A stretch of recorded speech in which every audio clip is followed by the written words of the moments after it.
Okay. Right. Hello, everyone, and welcome. This is the October the 23rd AACG Meetup, and we are so excited today to have the Mad About Design Jewelry Show because this is something I think most of our members absolutely will love to see. So I'm not going to take your time. I am going to turn this over to Bryna Pomp, and she will take it away. Hi, welcome everybody. It's really our pleasure to meet with your group today. So I'll just give you a little brief intro about the Museum of Arts and Design before we meet the four artists who are here with us today. So the Museum of Arts and Design is the only museum in America that has a permanent jewelry gallery devoted exclusively to contemporary and modern jewelry. So as part of its commitment to the field of jewelry, we have for 20 editions already held an event, a weekly event called Mad About Jewelry, an annual event that lasts 1 week called Mad About Jewelry. And every year, Mad About Jewelry presents the very diverse work of a very diverse group of contemporary jewelry artists. I've been the curator of the show for 10 years, and we've had the jewelry of more than 500 artists from 40 different countries. I look at thousands of artists each year in order to arrive at a very balanced presentation of work in both metals and in alternative materials, which almost every year includes at least 1 or 2 makers working in glass. Every year, we invite 50 jewelry makers to participate in the Mad About Jewelry Week. All of the makers I select have achieved a very rare combination of originality of design, outstanding technique and craftsmanship, and an innovative use of their materials. They're the leaders in the field, and we're really proud to present their work. And Mad About Jewelry is almost always the first time these international makers have the opportunity to show their work in America. So we are proud to present 4 artists today, all working in a form of glass. The first artist we're going to meet today is from Hungary, and her name is Marta Edocs. Hi, Marta. Hi. Okay. So we have a 6-slide PowerPoint presentation for each artist. And we'll go through that, and I'll have a conversation with each of the 4 artists. So I'm looking for Marta. I have just made her a co-host. I just found her. Okay, perfect.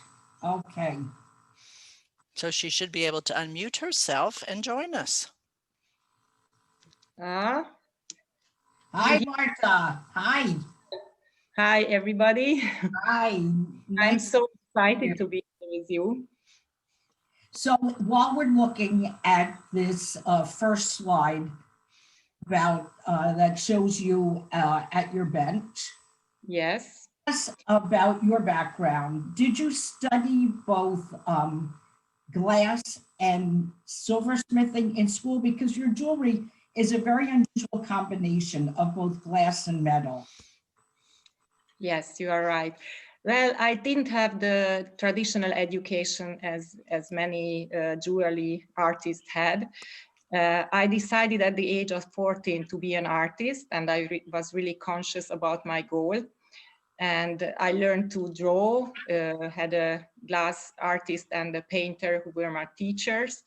But after high school, I couldn't get into the art university. After applying 2 times, I gave it up, and I was so impatient. I wanted to start to create and to work. So I started on my own. I worked with these textiles first, and then I discovered glass as an art medium, and I fell in love with glass. So I visited workshops in Europe, And I was so lucky. I got a scholarship in the United States, and that taught me a lot. I've spent time in different glass art studios, went to glass manufacturers, and this journey really has changed my life. So that was how I got to glass. And I've been working on architectural glass commissions for like 15 years. And beside this, as a hobby, I made glass beads. And I loved making glass beads, and I knew, okay, the beads are nice, but it's not jewelry yet. So I was looking for solutions, and silver was what I have found. And it was a long journey, but on these slides, you see my recent work where I combine glass and silver, and sometimes I use other materials like felt or leather, but very, very usual for me is just glass and silver combination. And it's wonderful how you've created this structure of a platform for like a stage for your jewelry. Yeah, actually, I call these necklaces floral swing necklace. It's like a swing. It's like a balance for me. And yes, this is a very typical shape what I use in my jewelry. My first works were influenced by architecture. I liked straight lines, and everything needed to be very precise. And these last works are more nature inspired, are a little bit different from the ones that I've made years ago. So this is also 2 pieces from the same collection, from the Floral Swing collection. And the right picture shows a necklace, which I call Floral Pebble. The glasses are made on the torch, flame worked. And some of them, like the one on the right side, I have also engraved. Well, the colors are just spectacular. These very saturated blues and reds and the teal color that we saw in the long pendant, and again here, your color palette is exquisite. Thank you so much. So you use a very simple round bead very often in your work, which is really just a perfect backdrop for your colors and for the inclusion of the silver that you put with your work. Yes, I love simplicity. I love minimalistic design, and these bubbles are, I think, they are just so perfect. They just frame the face beautifully. Thank you. And you have a lot of earrings, and your earrings are the type that really can be worn every day. They're really casual and very comfortable. Yes, yes, those on the right side, they are a little smaller, and I wear them all the time. And the one on the left, these are a little bit bigger, but still wearable, and they are very comfortable. I wear earrings all the time, so I test them every time when I design a new one. And I have the same colors also in the earrings as for necklaces and rings and other pieces. And all of the wires on your earrings are sterling silver. All of the wires are sterling silver, and for special request, I can make them in gold as well. And here we see a brooch on the left side, and earrings made in gold on the right side. Those on the right side are very variable size, matte finished opaque glass. I love this color, so I very often use different shades of Luz. So how fragile is your work? Is there a special way that it needs to be handled and taken care of after it's purchased? Well, it is glass, so the bubbles the bubbles are more fragile than the solid pieces, but I mean, if you drop them on a stone floor, yes, they can break. But everything is replaceable. So even if something happens, I can fix them, but it rarely happens that anything comes back to me because it is broken. And I talk to my clients, and years after, when they have purchased it, not very often happens anything. And it's a beautiful body of work. As I said, what makes it really extraordinary for me is the way you're combining silver, this textural, very naturalistic silver with the glass. Yes, yes, I have worked on it for many years.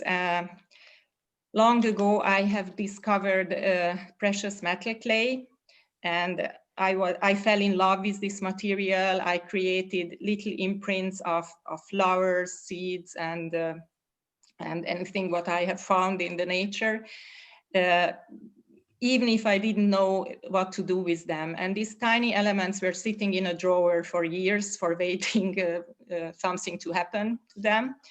So after a while, one morning, I just woke up with the idea. I know how to integrate these elements into my work. And now I combine straight lines, minimalistic design with these nature-inspired elements. And I think it works very well.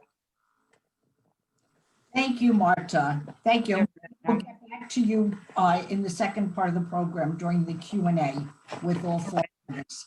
So now we are moving down to Buenos Aires, Argentina, to Luz Arias. Hi, Luz. Hi, how are you? Hi. I'm so happy to be here. Thank you so much. Well, we are very happy to see you. And while we're looking at this picture of you in your studio, tell us please about how you became a glass artist and whether or not you studied glassmaking in art school. No, I went to the architecture school as a, but I wanted to be a jeweler my entire life. When the time came, I went to study classic jewelry in metal and with precious and semi-precious stones. And then I found contemporary jewelry by traveling, and then I started having different courses because in Argentina that doesn't exist as a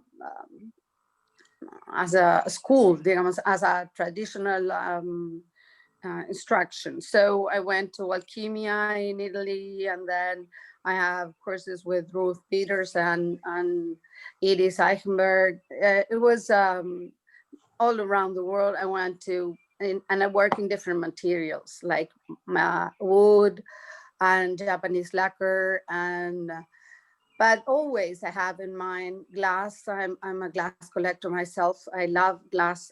I didn't think it was possible. And then once I went to New York and I went to Urban Glass, and there I found the place, I found home, my glass home, where I can do and make all these things that I'm doing now. I went there many times, and I have a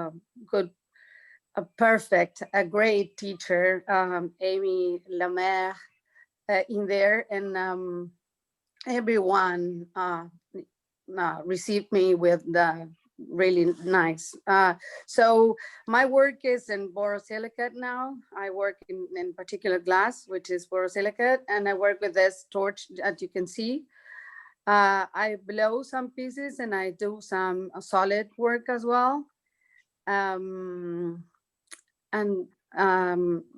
My pieces are colorful. I love the combination and always surprising with the different combinations of colors. I don't do two links in the same color. I just try to, all the time look for a different one, irony or contradiction or anything that plays with the color.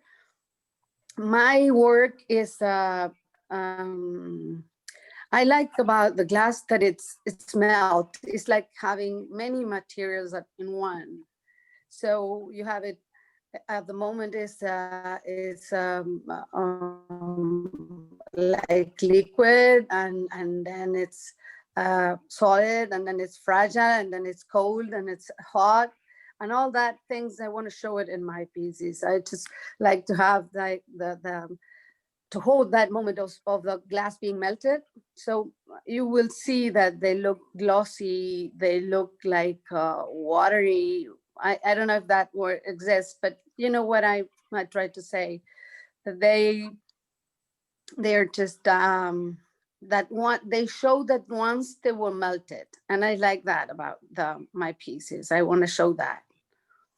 Well, one of the things that really struck me immediately when I first saw your work is how within these link necklaces, for example, that you're wearing today, we see on the screen, I'm wearing one, you have the combination of translucent glass, transparent glass, and some that's opaque. So this mixture that you're creating within each piece is really wonderful. Thank you so much. Thank you so much. I like that playing of the colors, as I said. You know, I want to make. I think that the combination of that clear and opaque and blue, not that blue, yeah, violet, and then I think about that colors a lot. It's not a casual thing. It's something that it takes a lot of time and attention from myself. Well, your sense of color is wonderful, and there's an exuberance to your work. I love with passion this work. I'm completely committed to this. The work with the flame work is a work with all your senses. You have to be there with all your body, soul, and mind at once, because it's there. It's not something that you're singing. So it's for me, it's a passion. I can't imagine now my life without the glass. I don't know. It's just something that I enjoy a lot. And the moment I make the jewelry, while I'm doing it, not only when I wear it or I see it in somebody else, this is a joyful process for me. I love it. So, and I like to show that. I think that sorry. I was just in addition to the link collars that we just saw, you have this link pendant with multi-strands of links, and then these more organic forms that you're blowing in glass through which you thread chains of different lengths. Yeah, that's my jewelry, my traditional jewelry training that is showing sometimes. I just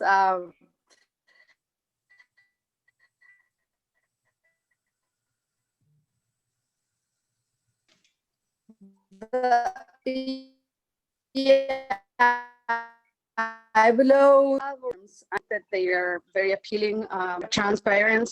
Three, they're transparent, or it could be colorful also.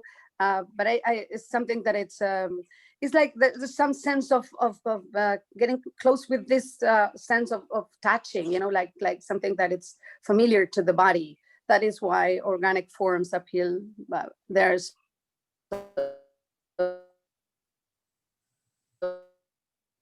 I think we may be having a connection problem. So for me. We'll move over to the next slide. And these are more of your organic shapes in almost a metallicized finished glass on the right, and then the clear glass on the left with these longer chain necklaces. Yeah, this is a combination of materials. It's not only glass, it's glass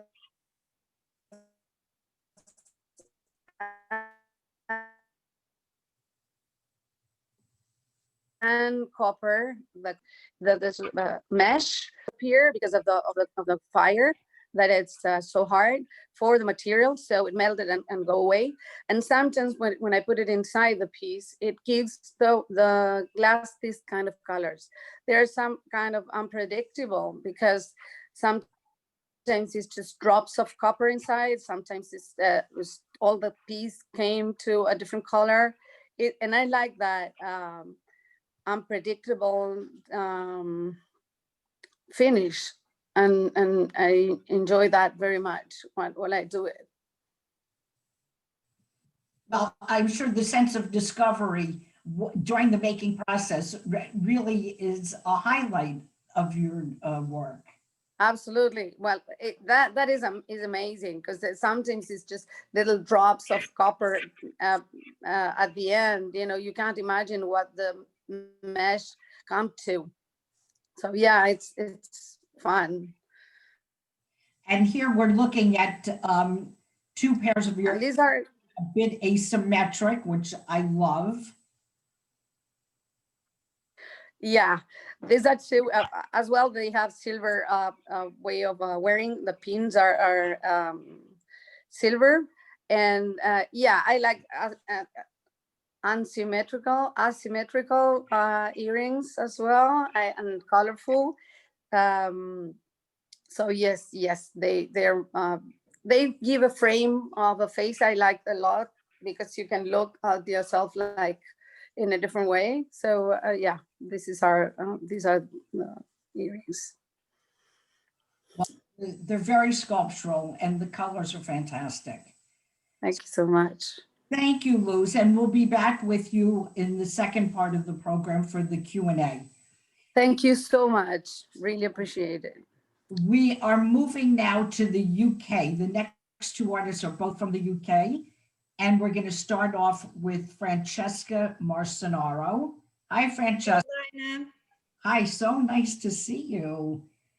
So you are from Italy and you've been living in the UK. So tell us about your background with that, and about becoming a jewelry artist and where you studied.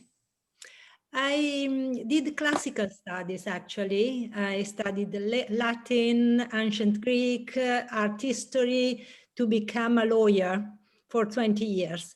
But making jewelry has always been my passion. I started when I was 16, and making everything with every material, cut with plastic, with wood, with cord, lots of jewelry for myself. Then I went to the art school in Florence to learn about jewelry, how to work with metals. I used to go to the court in Florence in the morning, and in the afternoon to the art school to learn about jewelry.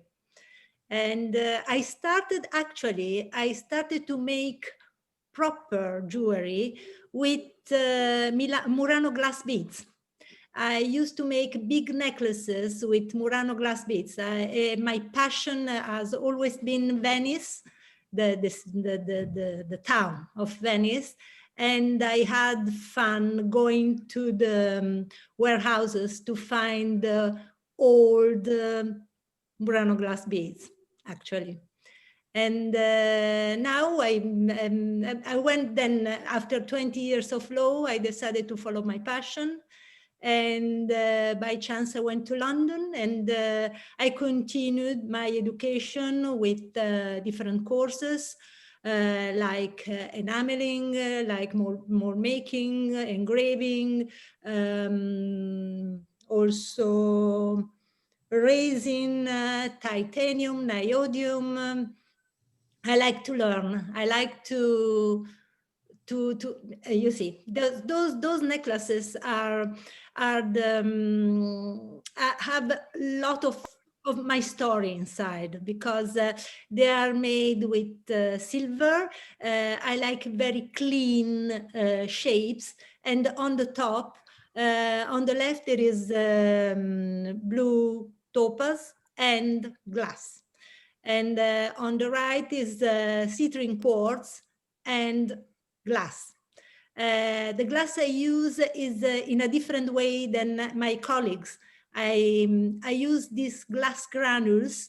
I call my technique glass granulation because it's not a traditional technique in jewelry. I just mixed two very different techniques, ancient techniques of my country, which are granulation and enameling. But granulation is made with the granules of gold, and enameling is made with glass powder. I use glass granules instead to do granulation. And the effect is a soft sparkle on the surface of my pieces.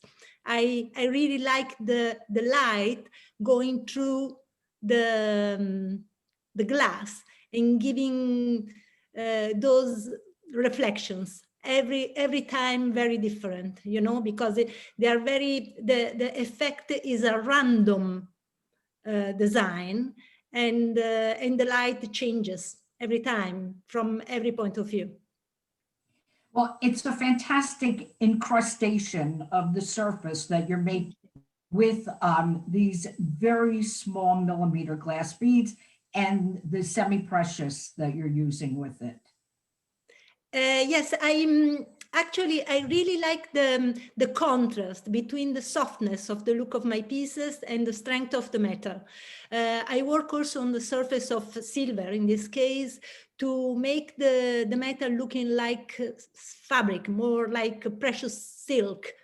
And because I'm a tactile person, I like, you know, to touch, when I touch my pieces, that they are soft, they are not scratching, they are, you know, smooth, no soft, they are smooth. And but the cuffs are very, very strong, you know. I really try always to find the balance between the contrast. And I like to use unusual materials as well.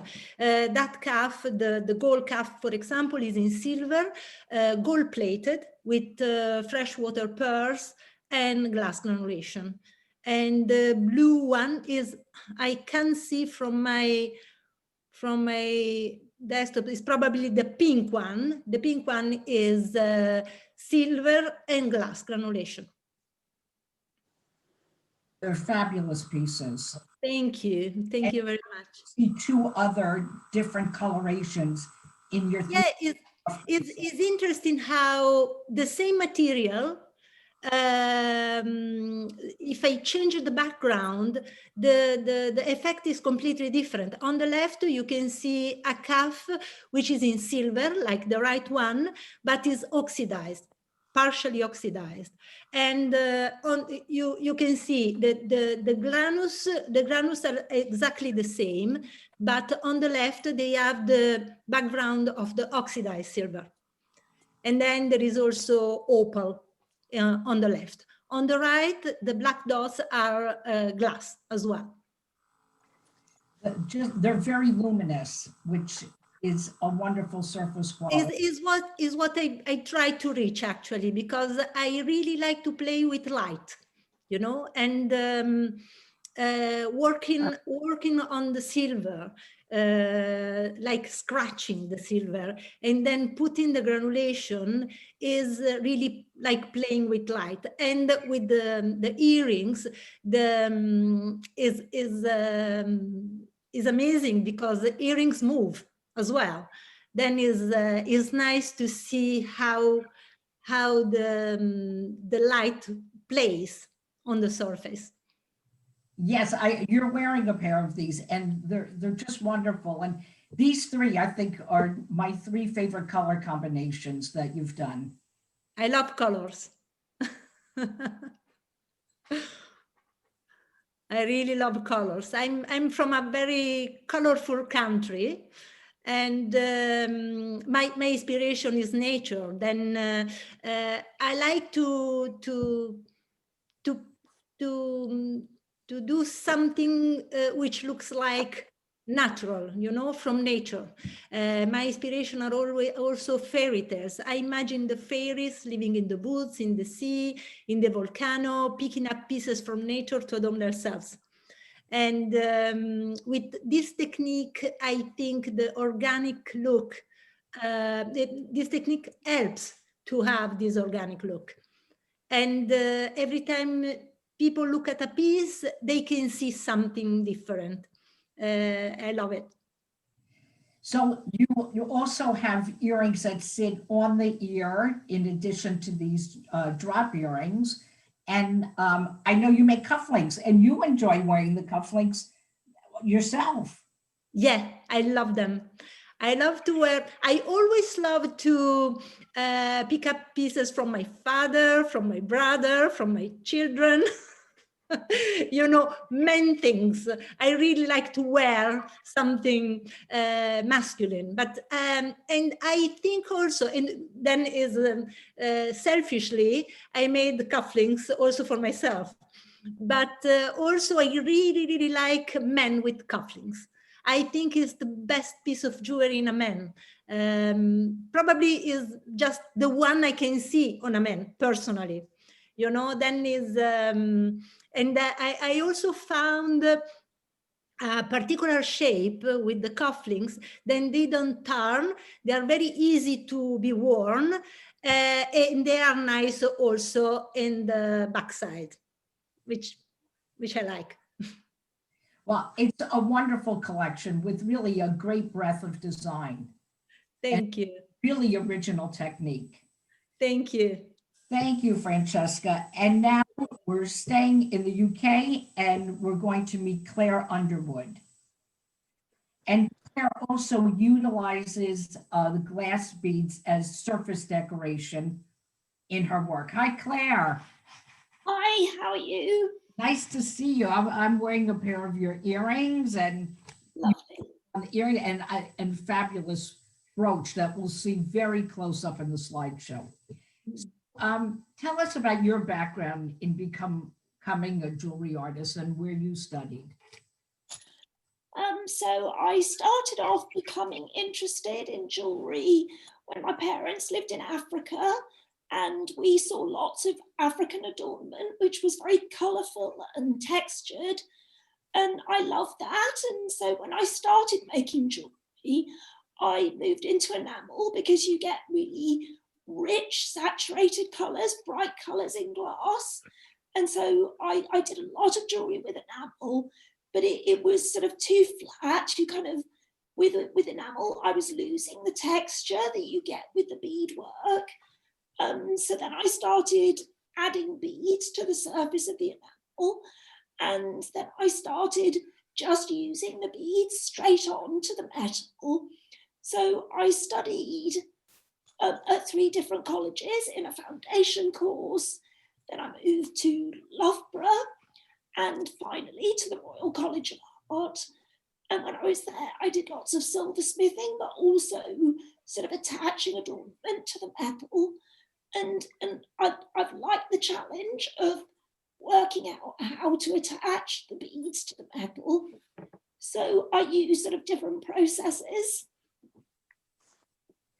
So we can see very close up here, the picture on the right at your bench, that you have all of these very fine prongs onto which you put these smaller than 1 millimeter glass beads.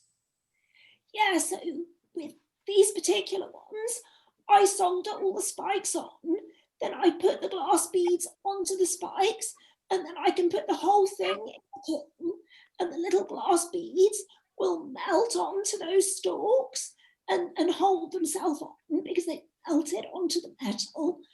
Whereas the necklace you can see here is also a brooch, which I'm wearing. And I've used a different process. I've actually attached the beads on wires, but the wires go right through the metal and they're not soldered on so that the beads can actually move. You know what? I'll just stop it. It's mute. Oh, okay. So what do I have to? I put? just opened the screen, I tapped Oh, here and then okay. the options Oh, came okay. up there. Okay, beautiful. There you go. Thanks, honey. That is a very cool piece. What happened now? Can be worn as both a necklace and a brooch. Let me see her move this again. So you can wear it as a necklace too, So you've got the bright color, What you've the got the hell? texture. It's on mute.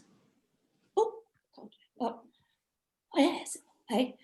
But yeah, and you can sort of feel it and feel Yeah, that, you know, So one of the things that I love about this piece on the left is it's so happy. It looks like the beads just very spontaneously spilled onto the surface and just landed like that. And the randomness and the spontaneity of the piece, I think, are really striking. Yes, I wanted to capture that. I mean, I don't know if you've heard of hundreds and thousands. We have them in the UK. They're sort of little sweet sprinkles that you put on ice cream and on cakes. So it was that kind of feeling that they've just, as you say, been spilt across the surface. I tend towards order. I want things to be neat. So you've got that sort of strict circle shape, and then I just wanted to sort of have that explosion of color. Well, the necklace on the right was very neat and tidy, just like the one we're looking here on the left, the yellow, where you've got the glass beads in the channel on that frontal arc. Yeah, exactly. So that's naturally what I would go towards, but I'm sort of trying to push myself to have a bit more spontaneity and for it to be a bit more organic with the beads splashing all over the place. But this one is, yes, it's more contained, but you've still got this sort of feeling of the beads balancing. These ones, they don't actually move, but I wanted to sort of give that sense of movement, like on a swing. And the yellow is such a happy color. Yeah, I love colour, and I think if you want that richness of colour, you have to have glass. You can't really get that colour with other materials.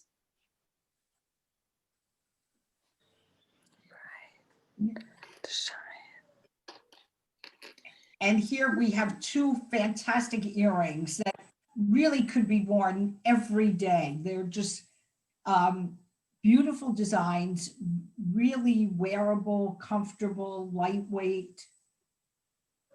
Yeah, the metal is quite fine, so they're incredibly light. So even these ones that are a bit bigger, you can't really feel them because they're so light. And again, that sprinkling of colour. And I do particularly love the turquoise beads, so they come up quite often in my work. But just with that little point of red that sort of jumps out, I really love that combination. It's wonderful. Then you have the second part in your body of work that uses semi-precious stones, sapphires, rubies. So tell us about that, please. Yes, I wanted to try some of my designs in gold, but I felt the opaque colours of glass just didn't sit as well with the gold. So I thought, well, the obvious thing to try is precious stones. And you can get so many beautiful saturated colours as well with these stones. So the earrings, these are all sapphires. So you've got all those different colours, but they're all sapphires. So I really love that. And that just seemed to sit better to have the gold and the stones. And you still got that sort of lovely movement happening. And the same with these. But I don't know why, with the stones, I feel more inclined to put them into neat little rows. I don't know why that is, but you get a bit more movement with these. Now, I love the way you have affixed the stones in the drops that we just looked at, and here in this wonderful stud earring with the little gold peg right in the center. I find it very, very modern and contemporary looking. Yeah, so I wanted to stick to the idea of beads. So, you know, I could have got just cabochon stones, but I really like the idea of beads and them being threaded and attached. And again, still sort of having the challenge of attaching them, working out how I was going to do that. So yeah, and it just gives it that quirky look, having the dot in the middle. Thank you, Claire. It's a wonderful body of work.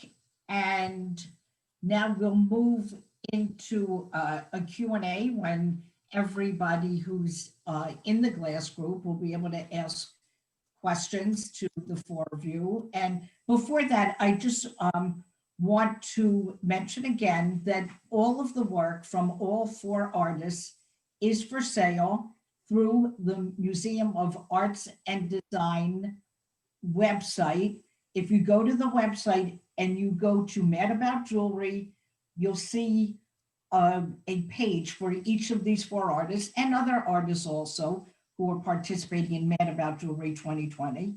And if you have any questions there, you can ask questions through the website, and all of the artists ship the work to you directly from their studios. So thank you. And we're open to any questions you have for the artists or for me. And thank you so very much. And everyone, you can unmute yourself and actually ask a question. So if you'd like to do that, please feel free to unmute yourself and do so.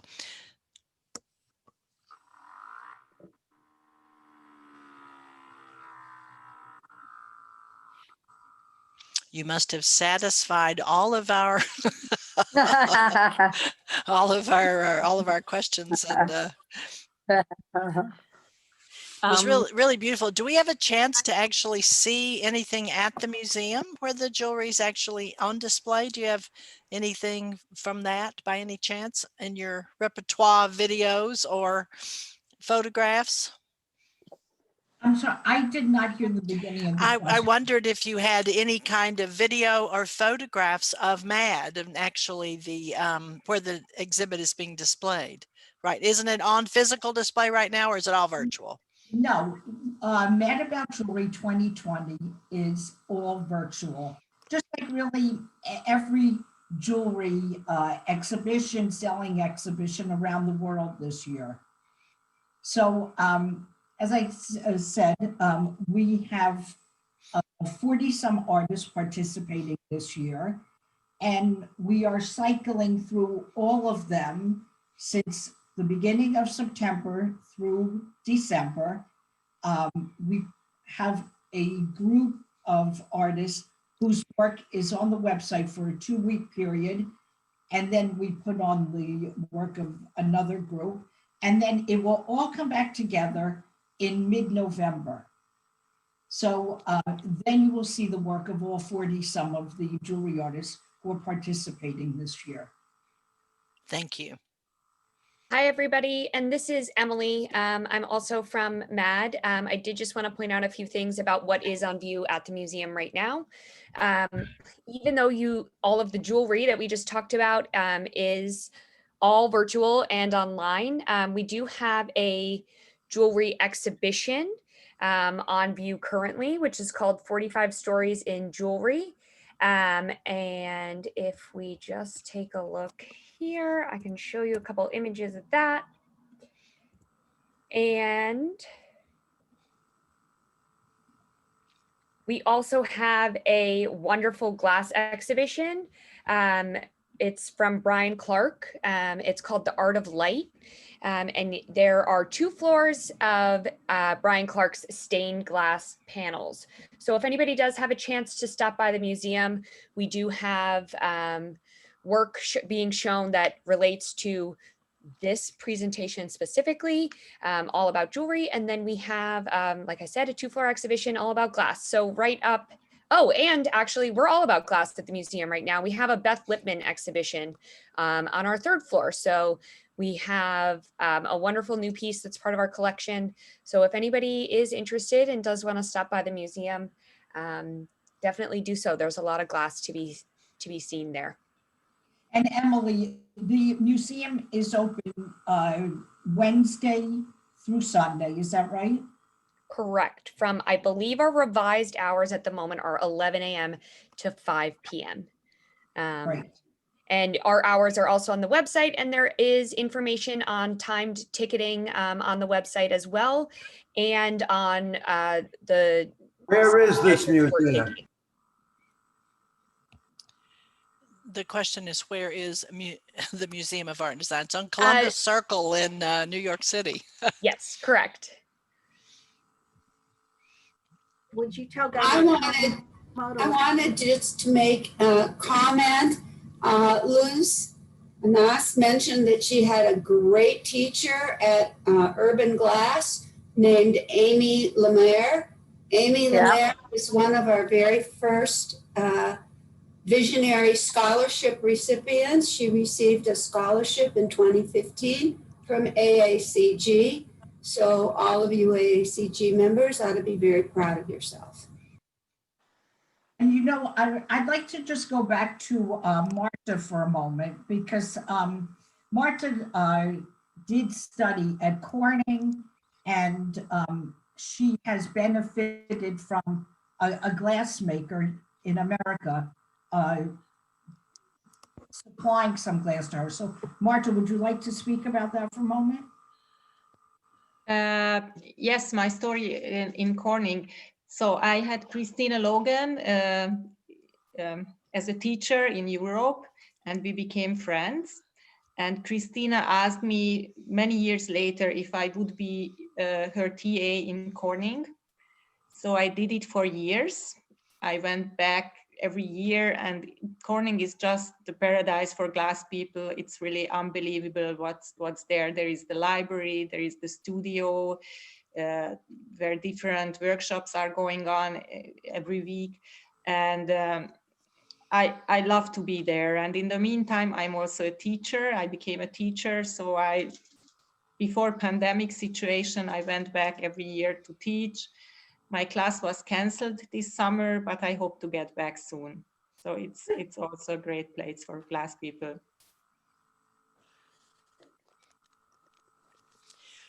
Well, if we have no further questions, I again want to. Could I ask a sort of very easy question? Sure, please. No, we're open. Do any of these artists make their earrings clip or screw back, not pierced? Yes, I have clip-ons. I'll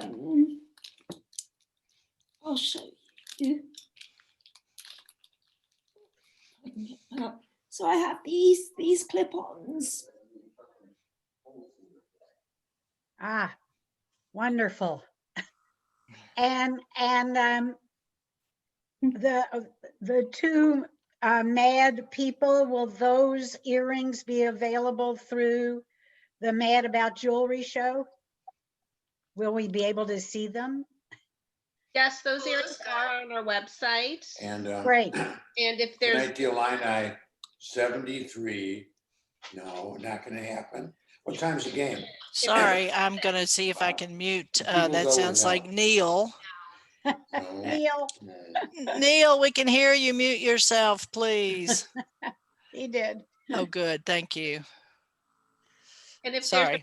no problem. If there's a particular pair of earrings that you're interested in, if you want on the website, Emily's email is there. You can email us and we can check with the artist to see if it's possible for them to make the earrings in clip as well. Beautiful. Yeah, Thank you. that's what I was about to say, that it's possible to make them. It's not very usual that I have orders by clip earrings, but they can be made. I mean, Great. there's always a way. Okay. Thank you. Yeah. No, you're very welcome. Thank you. Well, this is almost like being there, and I'm sure if we were there, we wouldn't have these wonderful artists there with us. So I want to thank the Museum of Art and Design today. And Bryna, thank you so much for putting together this presentation. And Marta and Luz and Claire and Francesca, thank you very much for attending this. And we do record these. I will be posting this on YouTube later this afternoon, and we hope you have a wonderful, successful show. Thank you again. Thank you so much. Thank you so much. Thank Bye, you. folks. And Nice I seeing will- everybody. I